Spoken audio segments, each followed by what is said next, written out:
Hello hello hello, आप सभी का स्वागत है हमारे एक और लेक्चर में। लेक्चर में पता है हम क्या पढ़ने वाले हैं? हम आजा नीचे, आजा मेरी जान, आजा। हाँ, इंडियन इंफॉर्मेशन टेक्नोलॉजी एक्ट यानी कि आईटी एक्ट को।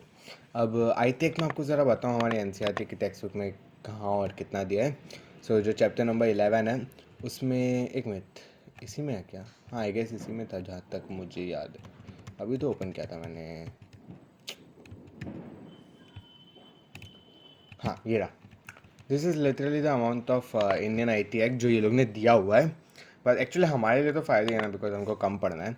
एंड साथ में सुमित अरोड़ा की टेक्स्ट बुक के अंदर भी दिया हुआ है, बट वो भी ज़्यादा नहीं है।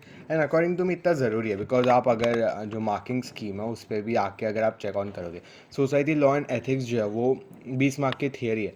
उसमें वो लोग इंडियन आई टी एक्ट के अलावा भी उनके पास बहुत चीज़ें हैं, एंड आई थिंक उसी पे ज़्यादा पूछेंगे। या कुछ भी होना तो बेसिक डिटेल्स हमको सुमित अरोड़ा में दी हुई है, like what they would ask, full form पूछेंगे, डेट्स पूछेंगे, उसका क्या मेन पर्पज़ है वो पूछेंगे। इससे ज़्यादा वो लोग पूछने वाले भी नहीं है।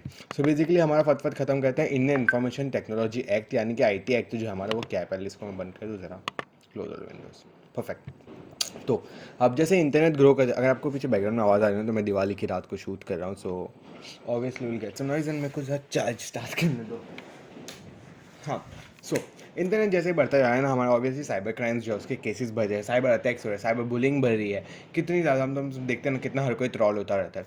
तो फ्रॉडुलेंट एक्टिविटीज़ जो होती है, इनका नेचर है वो सब भी बदलता रहता है। तो इन सारे प्रॉब्लम्स के साथ अपना डील करना रहेगा।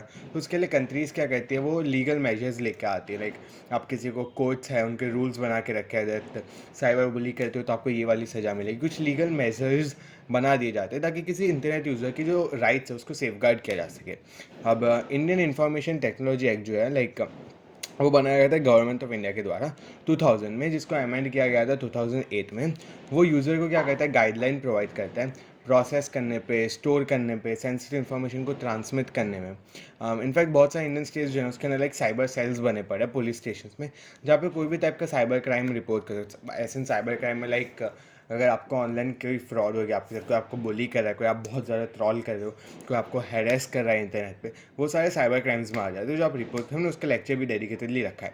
तो ये एक्ट क्या कहता है, प्रोवाइड करता है आपको लीगल फ्रेमवर्क इलेक्ट्रॉनिक गवर्नेंस के लिए, जो रिकॉग्निशन दे सके इलेक्ट्रिकल रिकॉर्ड्स को और digital signals, digital signatures and all को।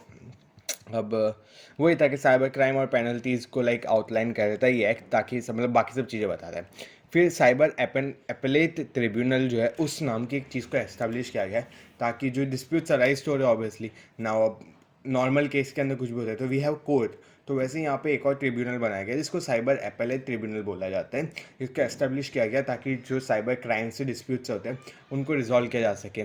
जैसे कि कंप्यूटर सोर्स डॉक्यूमेंट्स को टेम्पर कर लिया हो गया, हैक किया किसी कंप्यूटर सिस्टम को, किसी और इंसान का पासवर्ड यूज़ कर लिया, फिर कुछ भी ऐसा sensitive cyber related, digital related कुछ भी अगर प्रॉब्लम हो जाती है तो उसके रिलेटेड क्राइम्स को डिस्प्यूट करने के लिए हमारा साइबर एपेलेट ट्रिब्यूनल एस्टेब्लिश किया गया है।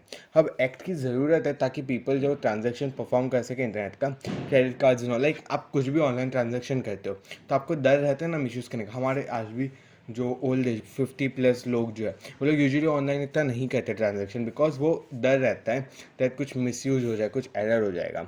तो इसीलिए एक्ट को बनाया गया ताकि लोग बिना डरे इसको कर सकें। साथ ही साथ जो एक्ट है वो एम्पावर करता है गवर्नमेंट डिपार्टमेंट को भी, ताकि वो एक्सेप्ट कर सकें जो ऑफिशियल डॉक्यूमेंट्स हैं उनको लेने में, उनको क्रिएट करने, उनको स्टोर करने में। तो ये तो एनसीईआरटी था, हम सुमित अरोड़ा में से भी फास्ट फास्ट देख लेते हैं बेसिकली है क्या। तो इंडिया के अंदर साइबर लॉज जो उसको एनफोर्स किया जाता है इंफॉर्मेशन टेक्नोलॉजी की, जैसे मैं बोला 2000 में होता है। डेट्स याद रखना बहुत ज़रूरी होगी। तो 2000 नंबर के ईयर में बनाया गया था, जिसको लाइक 17 अक्टूबर भी लोग रजिस्टर। इनफैक्ट ओके, अगर आप लोग 25 को लेक्चर देख लो, 8 दिन पहले की बात है, फिर 22 साल हो जाएंगे, 8 दिन, 22 साल हो गए थे 8 दिन पहले। तो नोटिफाई किया गया था 17 अक्टूबर 2000 को। एंड उसको बेस किया गया United Nations commission for international trade related laws, इसका शॉर्ट फॉर्म इज़ अनसित्राल, मैं उसको बोलता हूँ। तो उसके ऊपर बेस किया गया है। तो आई टेक 2000 जो था ना, उसका मेन पर्पज़ ये लोग बता रहे हैं दैट लीगल रिकग्निशन देना था इलेक्ट्रॉनिक कॉमर्स, कॉमर्स यानी कि जो बिजनेस ऑल होते हैं उनको। तो और जो इलेक्ट्रॉनिक रिकॉर्ड्स हम फिल करते हैं गवर्नमेंट, लाइक सबका डेटा जो होता है, सबका लीगल इंफ्रास्ट्रक्चर वो सब भी होता है। तो उसको इसके इलेक्ट्रॉनिक रिकॉर्ड्स मेंटेन करने के लिए, उनको फाइल करने के लिए, वो सब के लिए आईटी एक्ट को बनाया गया था। फिर एक्ट को में दिसंबर 2008 के अंदर चेंज कर, मतलब अमेंड किया गया IT Amendment Act 2008 करके, एंड वो एडिशनल फोकस दिया था इंफॉर्मेशन सिक्योरिटी पे। तो उसमें अलग अलग सेक्शंस ऐड हुए, जिसमें साइबर टेररिज्म, जिसमें बुलिंग एंड ऑल भी आ रहे थे, फिर डेटा प्रोटेक्शन, बिकॉज हम सबका डेटा ज़रूरी है। तो इंफॉर्मेशन टेक्नोलॉजी अमेंडमेंट एक्ट 2000 जो होता है वो लाइक 2000 ना, वो एक्ट 2008 का है, but it came in to force on October 27, 2009। और जो मेजर अमेंडमेंट्स जो है वो यहाँ पे ये लोग ने बता के रखे हैं, जिसमें आता है 4 है हमारे पास: डिजिटल सिग्नेचर्स, फिर इलेक्ट्रॉनिक गवर्नेंस, फिर ऑफेंसेस एंड पेनल्टीज़, और फिर आता है दूसरे अलग अलग लॉज को। तो मैं बता दूँ, डिजिटल सिग्नेचर्स लाइक जो इलेक्ट्रॉनिक रिकॉर्ड्स होते हैं उनका ऑथेंटिकेशन, फिर इलेक्ट्रॉनिक गवर्नेंस, मैं फ़ोन थोड़ा पास ले रहा हूँ ताकि आपको बैकग्राउंड नॉइज़ जो है ना वो कम आए। तो इलेक्ट्रॉनिक गवर्नेंस, तो ई डॉक्यूमेंट्स जो होते हैं ना उनको लीगल रिकग्निशन मिल जाता है इसकी मदद से। तो लाइक कोई भी लॉ जो होता है तो उससे लाइक गवर्नमेंट की कोई भी आर्म है तो उनके लॉ के हिसाब से डॉक्यूमेंट्स की ज़रूरत होती है, तो उसके इलेक्ट्रॉनिक फॉर्म है। जैसे जेई के एग्जाम में आप रजिस्टर करते हो तो उसमें आपको कुछ प्रूफ देना पड़ता है, तो वो डॉक्यूमेंट जो है उसको आप दे सकते हो, कोई आपको गवर्नमेंट की कोई भी आर्म मांग सकते हैं तो आप उसको इलेक्ट्रॉनिक फॉर्म में लाइक डाल सकते हो। तो इसलिए डॉक्यूमेंट के लीगल रिकग्निशन मिले, इसलिए इलेक्ट्रॉनिक गवर्नेंस। फिर ऑफेंसेस और पेनल्टीज के अंदर लाइक कंप्यूटर या फिर कंप्यूटर सिस्टम को कुछ भी अगर डैमेज हो गया तो उसकी एक मैक्सिमम पेनल्टी वो लोग ने सेट कर दी, जिसको 1 करोड़ रखा गया है। और साथ ही साथ दूसरे रिलेटेड एक्ट्स जिसका जैसे इंडियन पीनल कोड, इसका नाम तो आपने बहुत ज़्यादा सुना होगा। तो ऐसे अलग अलग एक्ट्स थे, उसके अंदर थोड़े थोड़े अमेंडमेंट्स कर दिए गए ताकि वो IT एक्ट के साथ अलाइन हो सके।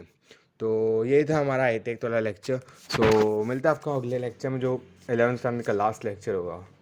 सो या